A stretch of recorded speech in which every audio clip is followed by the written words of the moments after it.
क्या एड्स या एचआईवी हाथ लगाने से, मरीज का कोई बर्तन शेयर करने से, मरीज के साथ करीब होने से क्या ये फैल सकता है? क्या ये आपको लग सकता है?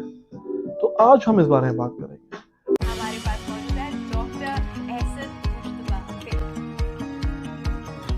भारीपन हो, बीच में हो, उल्टे हाथ में जा रहा हो, गर्दन में जा रहा हो, जबड़े में जा रहा हो, आपने वो दवाई कंटिन्यू करनी है कि बॉडी उस दवाई की वजह से ही बीपी को नॉर्मल रेंज में कर देगी।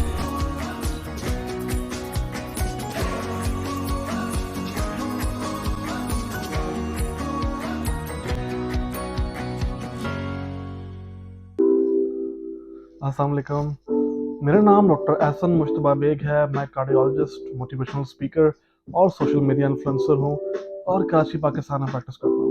एचआईवी या एड्स चूंकि एक वायरस से होता है और ये फैलता सिर्फ और सिर्फ एक वजह से है, और वो है कि अगर आपका एक एचआईवी मरीज के साथ जिनसी ताल्लुक हो या फिर आपने किसी भी तरह से उसका ब्लड अपने बॉडी फ्लूइड के साथ आपका टच हो जाए।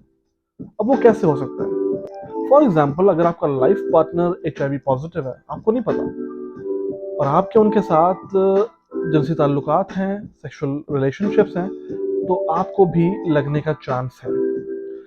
100% नहीं है, लेकिन चांस है। उसके अलावा अगर किसी को ऑलरेडी डायग्नोज्ड है एचआईवी या एड्स, तो उसका सेम बर्तन में खाना खाने से, उसके आसपास होने से, उसको हग करने से और उनके साथ एक कमरे में टाइम गुजारने से एचआईवी नहीं लगता।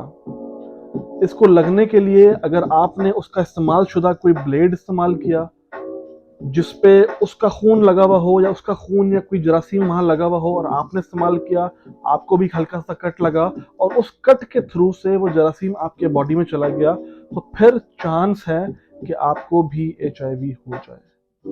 उसके अलावा अगर किसी का खून, फॉर एग्जाम्पल छींटे आते हैं और छींटे आपकी आंखों में चले जाते हैं, तो आंखों के अंदर भी ब्लड वेसल्स होती हैं और वो खून में जो वायरस है वो आपकी आंखों से ब्लड में दाखिल होके आपको जो है वो फैल सकता है।